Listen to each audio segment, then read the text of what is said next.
I was recently in an argument with my friend Drunken Ninja. It was over the classic game that kickstarted an industry, Pong. He argued that the game was boring and he'd only play it for a few minutes until moving on to the next thing just to get the experience in. As the Pong lifer that I am, I quickly interjected with the slew of incomprehensible garbage and the point that I played it for hours on end. Stifled and bamboozled by my apparent insanity, Ninja asked, why? I don't think there's one simple answer as to why Pong is so great and why it captured a generation, but a lot of that stems from its cathartic simplicity. The machine keeps a score of how much you've gotten in your goal and the other player's goal. Depending on the amount you can't deflect, you'll lose the game, and the same goes for the other player. Therefore, each ball hit is met with insane stakes. You don't want to lose, and the ball hitting back and forth entrances our monkey brains from the get-go. Pong is not an easy game. Even with the original arcade machine, there's both a degree of difficulty and a learning curve.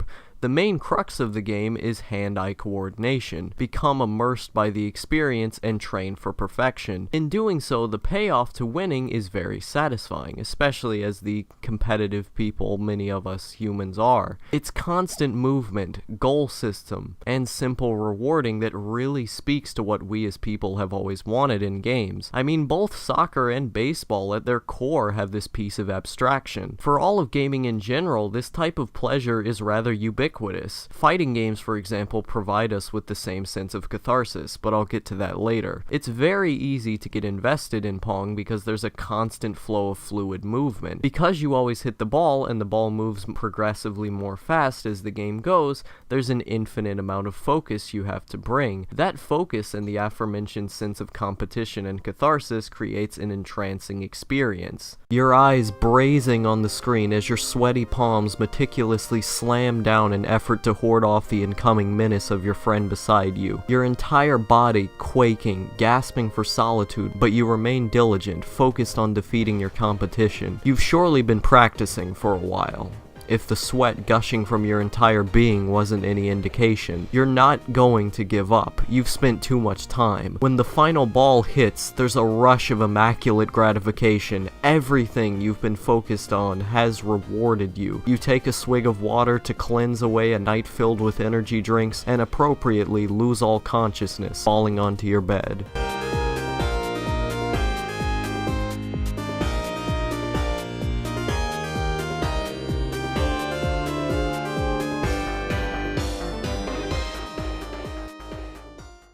Ninja's criticism of the game in the context of now is that there are so many games that came out that have a similar appeal. Every console has too many tennis games to count, and they all function similarly, and fighting games which have a similar system of simple catharsis, albeit a bit more complex, and that genre has its own issues. I have to worry about combos now? I have to worry about slamming my weapon into an enemy and getting repetitive? Whatever happened to simple fun? There's so much that can be done wrong and right with fighting games that their appeal is completely separate from that of Pong's. Not to mention tennis games are from a 3D space. Even the OG tennis on Atari 2600 presented a similar but different experience. The side-to-side, close-up, and personal vibe Pong brings adds to the entrancing qualities. It really is just what I described above. There's no additive of 3D spaces that cause you to move around as a player. That can become tiring after a while.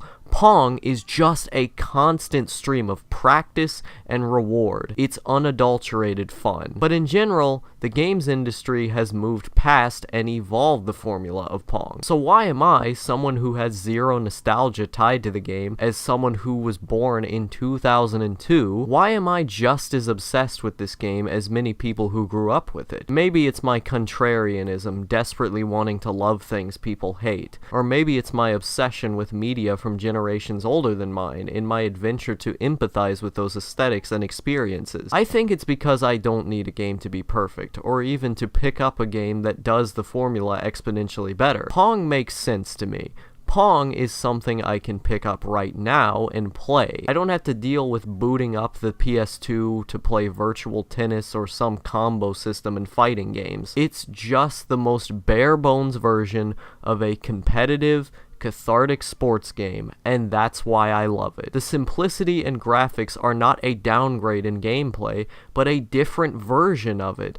I see a value in experiencing both. I don't need to pick my battles, choose one game over the other. Likely, I'm going to have fun with both. So why is there an argument in the first place? There are things retro Pong does better than tennis, and there are things new tennis does better. Who are you to say I can't play both? In both cases, I'm enjoying myself and making my life a little bit more happy. Isn't that fun escapism the point of gaming? Now, I know where this philosophy comes from. Most people back in the day couldn't afford every game or every console. I'm in this boat as well, but if I could afford every game possible, my distinctions between each of them would not be so shallow, but would have actual analytical weight to them. It's the same warring mentality that birthed the console wars rather than any actual argument. I believe there is something to enjoy in most games of similar descent. If I'm happy, that should be enough. Pong stands the test of time as its own thing,